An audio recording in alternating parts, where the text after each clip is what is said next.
What's up, YouTube? This is your girl, Megan. Welcome back to the HoodAstroQ to all of my returning subscribers. However, if this is your first time joining me on today, welcome. It is here that we use knowledge from celestial bodies to help us gain a better understanding of our favorite celebs, world events, and most importantly, our damn selves. And in this instance, YouTubers. So I'm not sure if you guys caught this TashaK live stream that she did tonight. She went live at midnight and I just couldn't help myself. Out of mere curiosity, I watched the live. And now that it's over, I'm feeling a feeling that is almost indescribable, but I guess for lack of a better word to use, I'm concerned. I'm concerned. TashaK is unhinged. She's unhinged. She's coming apart. She has problems. And of course, the astrologer and me looked up her transits, and it essentially confirmed and echoed a lot of what I discussed during her actual natal chart reading. Go ahead and check that out if you haven't already. But I wanted to share some of those findings with you to kind of help put tonight's live stream into context. Now, before we get into the actual transit reading, the live stream, okay, go check that out if you haven't. But tonight's live stream, TashaK, essentially, I guess she sought out to debunk a lot of the rumors and a lot of what she considered to be misconceptions surrounding her interview with Jaguar Wright, okay? And the manner in which she did it, like, obviously she had her whole brand is centered around with like unwinding with TashaK. It's wine, she drinks, whatever. I don't really care about that. But I couldn't help but to notice that she really, if I didn't know any better, I would say she was under some influence of something else. If not just really drunk. And she did say that in the beginning of the live she had been drinking all day, so maybe that's what I was picking up on.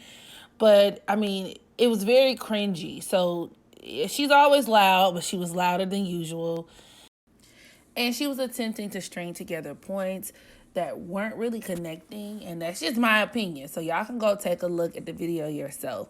It was just very ironic that in efforts to make Jaguar Wright seem crazy, unhinged, and to discredit her, you also made yourself look crazy in the process, because this interview, or this video rather, was just not a good look. It was not a good look. She looks crazy, okay?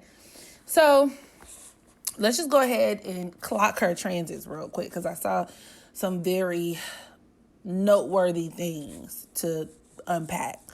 Now, transiting Neptune is conjunct TashaK's sun in Pisces, and that in and of itself can be very powerful, because it can produce, number one, intoxication. So obviously creating a person who is subject to be under the influence of whether it be alcohol or drugs during this transit, because it creates an increased need for escape.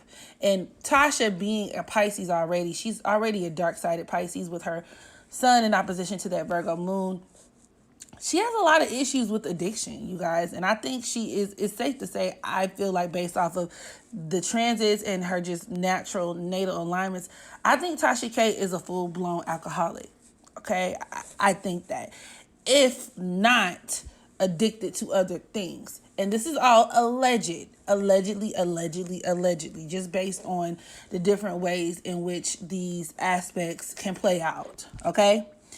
And Neptune conjunct that Pisces sun can just be very, very powerful, and it can take a really big toll, even on a person's mental health, in terms of creating lots of dissociative effects, okay?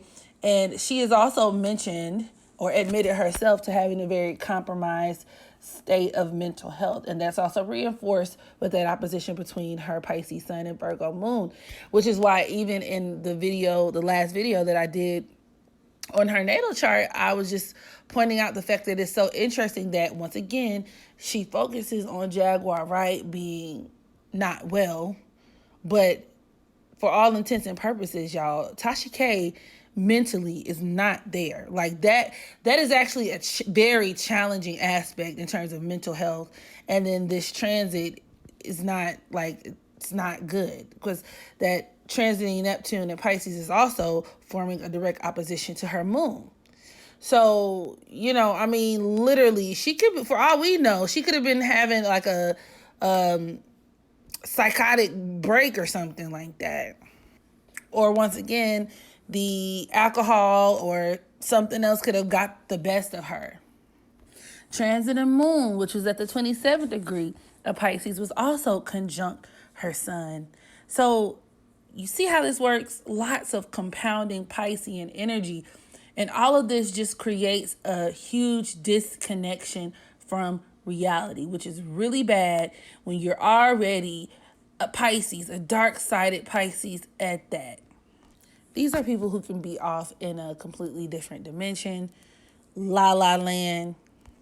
And it also contributed to why she came off as so preachy tonight. It was almost like she was given a very sermon style, delivery during the video. And she is naturally just, once again, a very loud person. But like I said, it something about tonight hit a little differently. She was a little bit more off of her rocker than she usually is, to the point where it was even hard to be like, just sit there and be entertained by it. It was actually very concerning and embarrassing, honestly. It's also worth mentioning that transiting Mars, which, mind you, is retrograde at the moment, but in Aries, is forming a direct opposition to her Mars, okay? Her Mars in Libra, which could deal with her literally being in a situation where she has to defend herself, it seems like that's what she was trying to do tonight. But especially when we're considering that retrograde energy, things like this could backfire. And I wish TashaK knew astrology like that, because she needed somebody to really like help her navigate this shit. Because so far, this ain't it. This retrograde Mars in Aries is also squaring her South Node. Once again, dealing with her wanting to defend or trying to defend her reputation with that Capricorn South Node, but it backfiring, therefore resulting in a major hit to her reputation. Okay, possibly her business. And despite what she likes to show, which I also touched on in the last reading, she is very aware and highly concerned with what other people think of her. But most importantly, with this Mars, transiting Mars, squaring that Capricorn South Node retrograde, I feel like a lot of her actions and the things that she could do during this time will negatively impact her brand. To what extent, I'm not sure. But I assure you, things won't really be the same after this. So, yeah, I just wanted to point those out because she has some really heavy-hitting transits going on. Yeah, drop down in the comment section. Let me know what you thought. Did you see the video? What is your take and interpretation of this? And yeah, make sure you practice unconditional self-love so that you can love others. And until the next video, I holla.